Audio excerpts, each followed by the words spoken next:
Welcome back to my channel, guys. At kasalukuyan ay nandito po tayo ngayon uli sa Kutchan. Due to public demand, in Tagalog, dinimanda po ako ng publiko. Charot. Mali pala. Binalik ko lang tong scene na to dahil yun nga, almost half an hour kong naghintay sa pamangkin ko.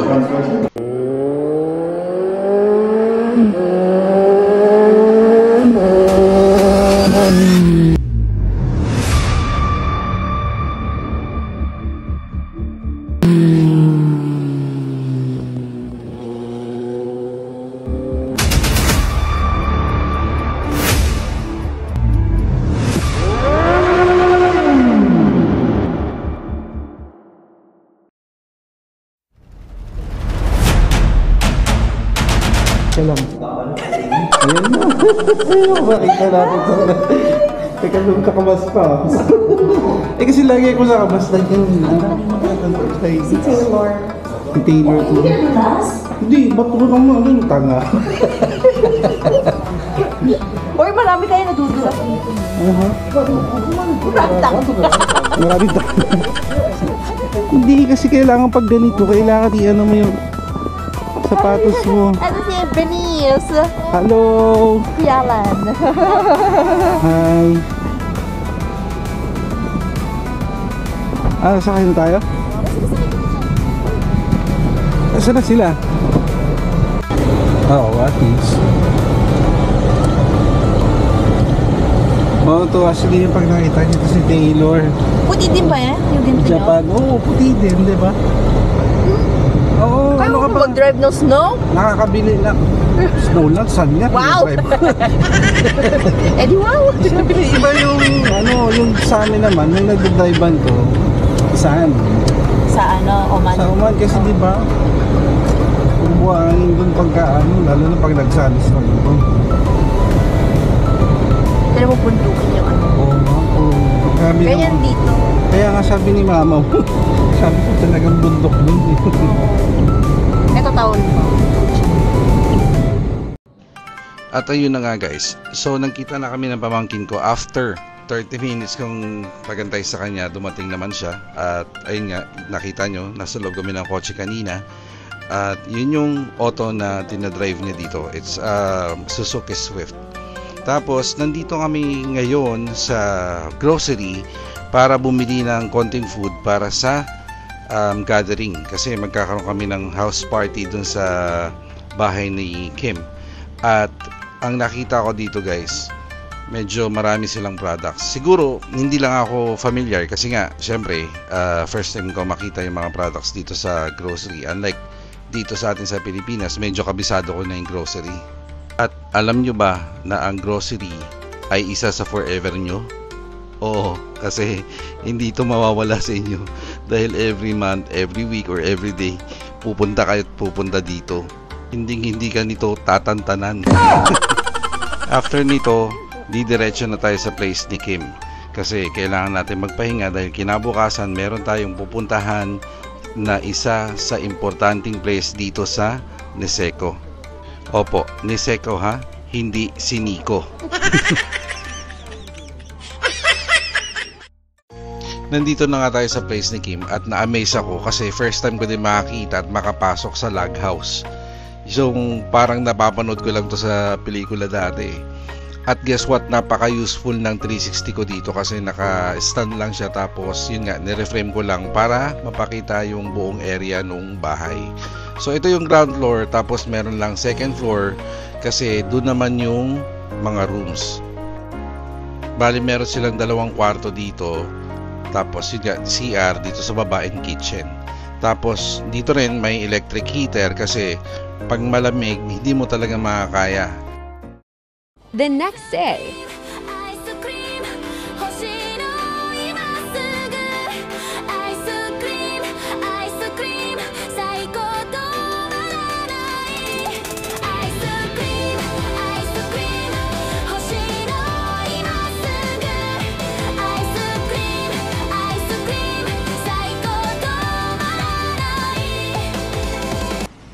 At dito nga guys, lumabas na kami ng bahay. Kitang-kita nyo naman, ang kapal kapal ng face lock ko. Hindi, ng snow ang ibig ko sabihin. So ayun nga, mahirap pag sobrang lakas daw ng snow dito. Kailangan may dumadaan na heavy equipment para i-clear yung mga road. Excited ako kasi pupuntahan natin dito yung isa sa 5-star hotel na Park Hyatt Hotel Niseko, kung saan nag-work ang aking pamangkin.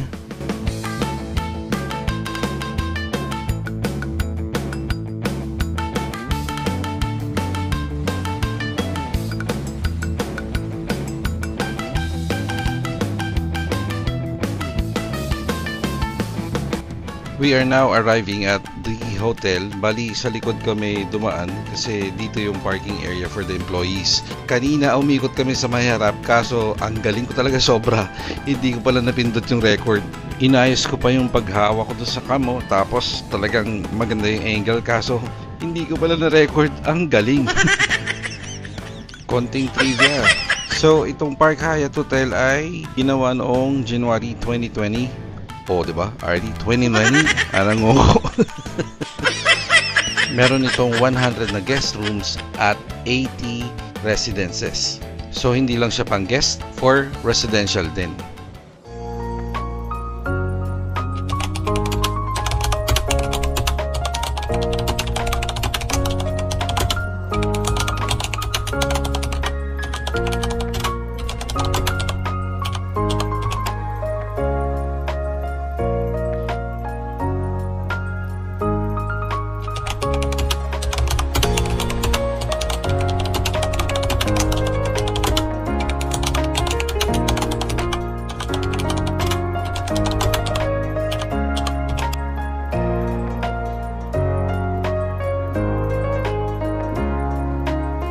So siguro nabasa niyo naman yung about dun sa hotel, guys. At kung hindi, pwede niyo naman siyang balikan at i-pause, or after that, i-pause niyo na lang. So habang naglalakad kami dito para explore yung ibang dining area, nakasalubong namin yung director ni Him, kaya pinakilala niya ako. Manghihingi sana ako ng discount para sa guest room, kaya lang guys, puno pala, fully booked. So hindi ko na tinuloy. Pero at totoo, wala naman akong budget.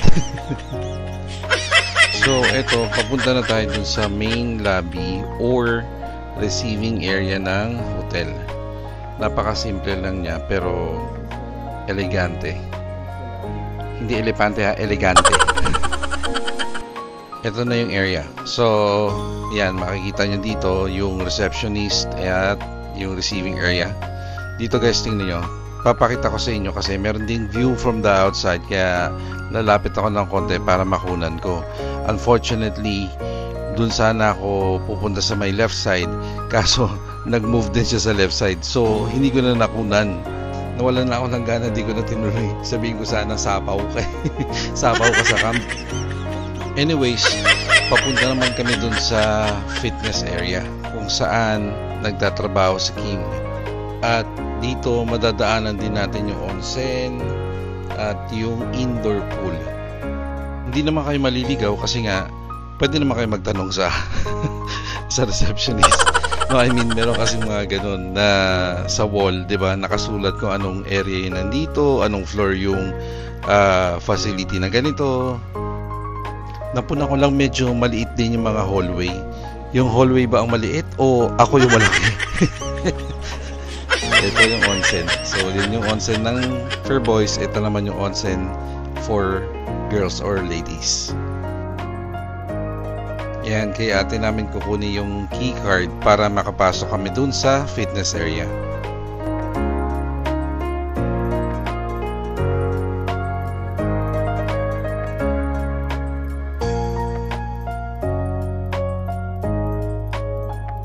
At dito nga, pababa na kami dun sa lower part ng hotel kasi nasa lower part yung indoor pool at fitness area. Take note, lower part po ang sinabi ko, hindi po 6 feet under. So bago kami pumunta dun sa fitness area, ito, dinaanan muna namin yung indoor pool. Yan, syempre Pag winter season, mainit yung tubig dito, at pag summer naman, of course, malamig. Itong Park Hyatt Hotel, wala silang outdoor pool, indoor lang. Kita nyo walang tao kasi walang masyadong nagsiswimming dahil ang lahat halos ang gusto mag-ski dito sa area. Well, kaya ka nga pumunta dito para mag-ski. Iskindi. Ang baduy. Hindi ko na ulitin yun. Sorry na po. Tulad ng sinabi ko sa inyo, sa bawat area or kanto or corner, makikita nyo yung mga information na gano'n. Parang details kung ano yung nandito sa area na to. Dapat sana pupunta tayo ng isang guest room para mapakita ko sa inyo kung paano yung or ano yung itsura ng guest room. Unfortunately, fully booked nga sila. Walang vacant room na pwede kong ipakita. Kaya ito, konti lang yung mga napakita namin sa loob ng Hyatt. Pero syempre, kung gusto nyo ng mas detalye, pwede nyo naman silang i-visit, yung website, Park Hyatt Hotel Niseko.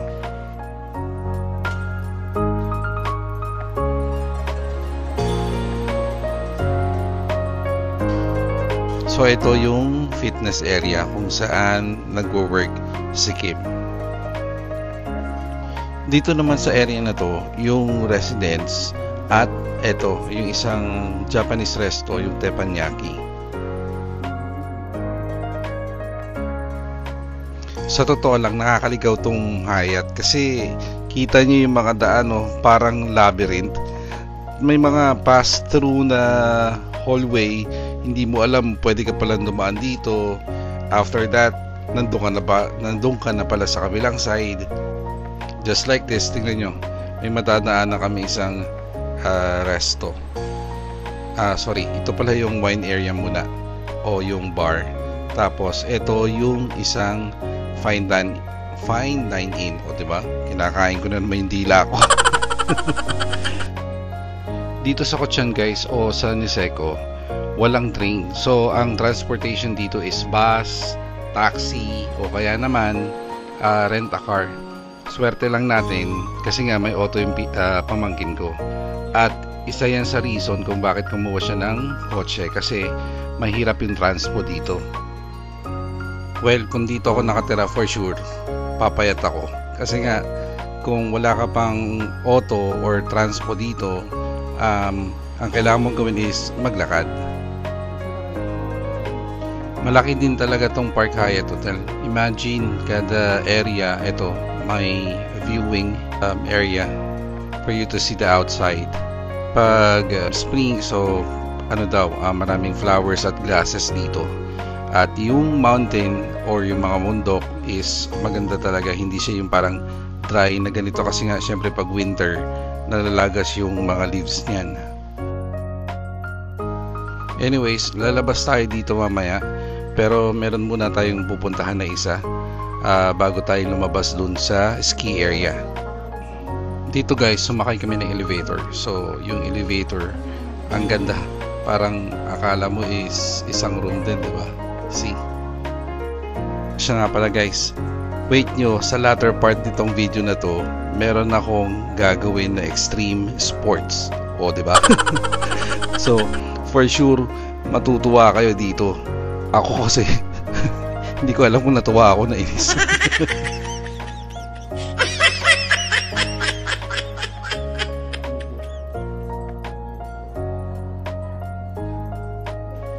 Ito pala yung isang area guys na kung saan nagbebenta sila ng mga luxurious chocolate at pastries.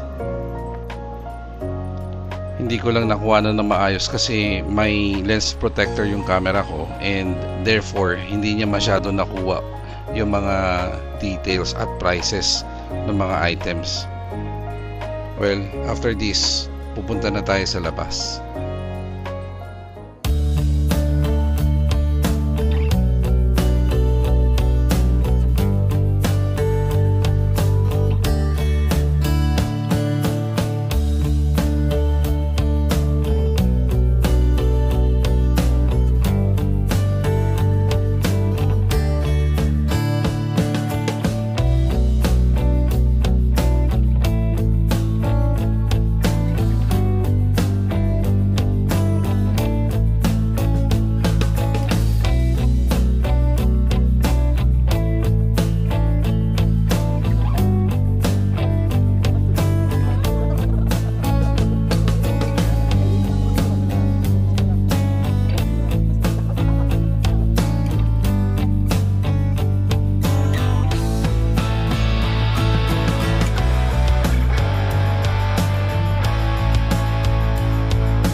Teka lang, makita ko yung kung gaano kapino yung ice dito.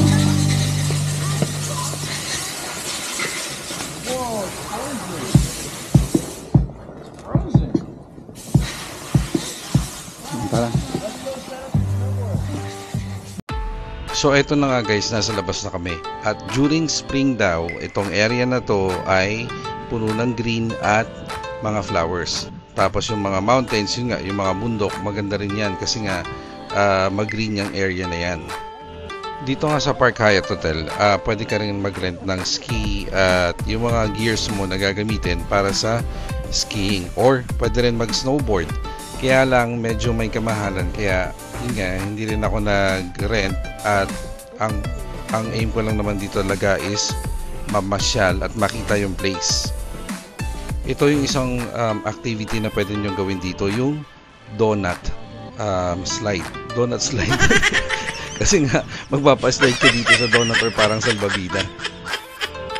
Tapos, syempre, pagka train ka na at yun nga, marunong ka talaga mag-ski at mag-snowboard, meron ditong mga gondola na sasakyan mo para pumunta dun sa top area ng ski.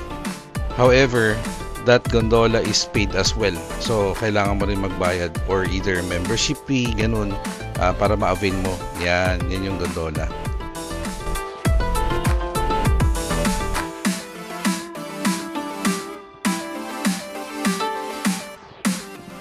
So, ito guys, makikita yung building ng Park Hyatt.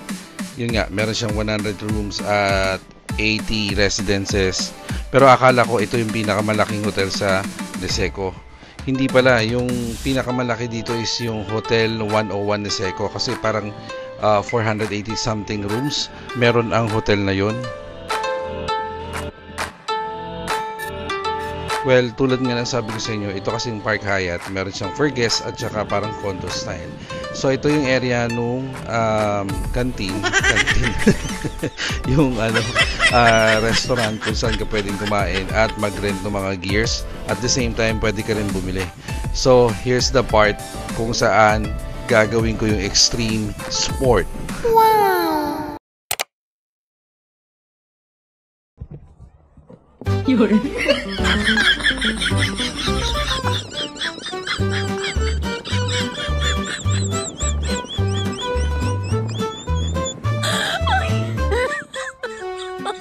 Oh my God!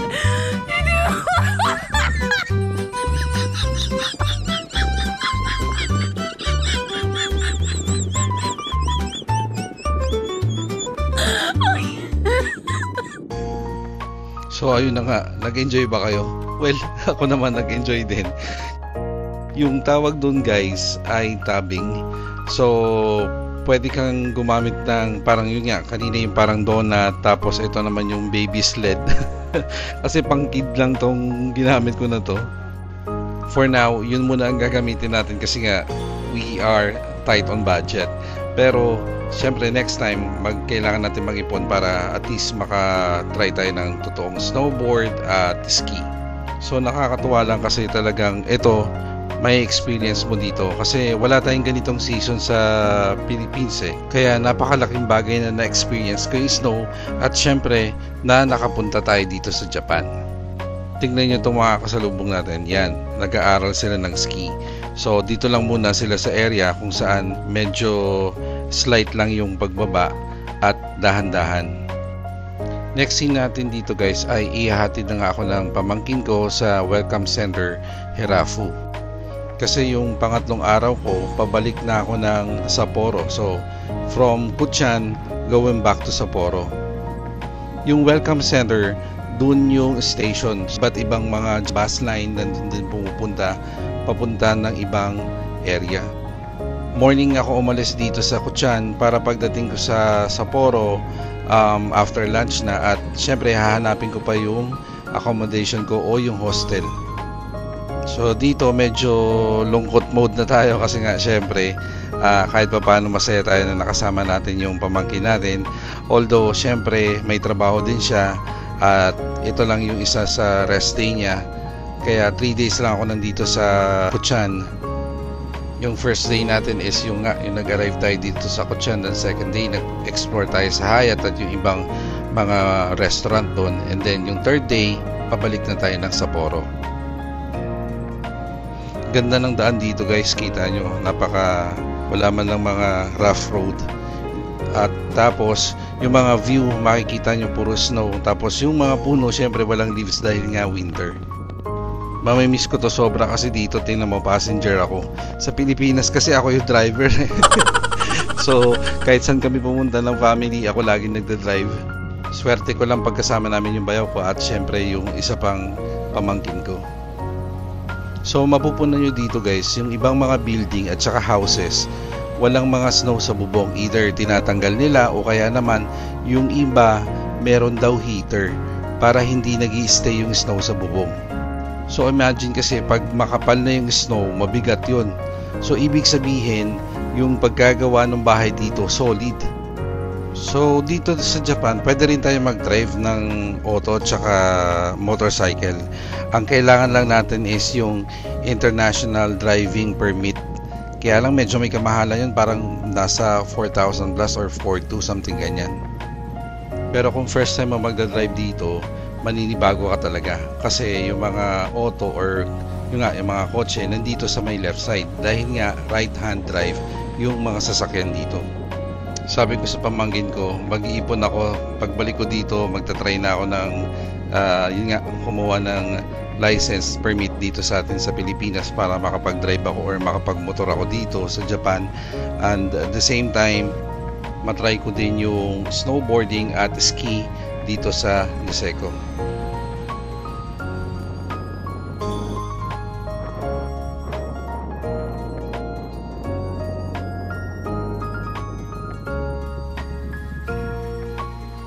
Dito pala sa Japan may mga heated road din, lalo na yung mga pataas at saka pababa na road.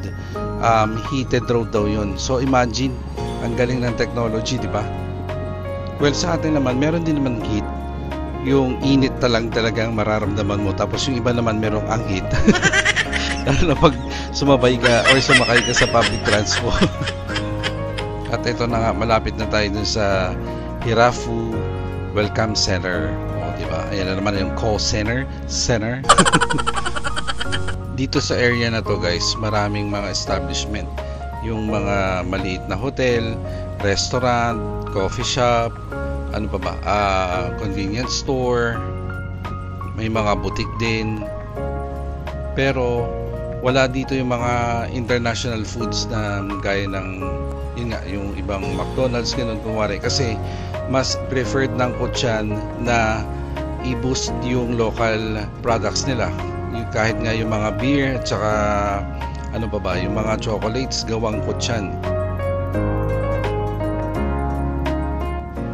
Tapos pag snow season din, medyo mahal yung mga bilihin dito, tsaka yung mga yung rent sa hotel, mahal compare sa ibang season ng Japan, like for example yung spring, summer, ganyan, mas mahal dito pag snow season.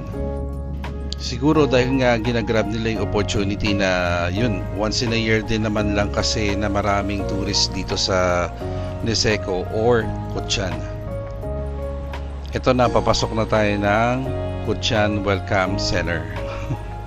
So itong area na to, dito maraming mga passengers na pumupunta kasi nga, ito yung pinaka main station ng Cotian.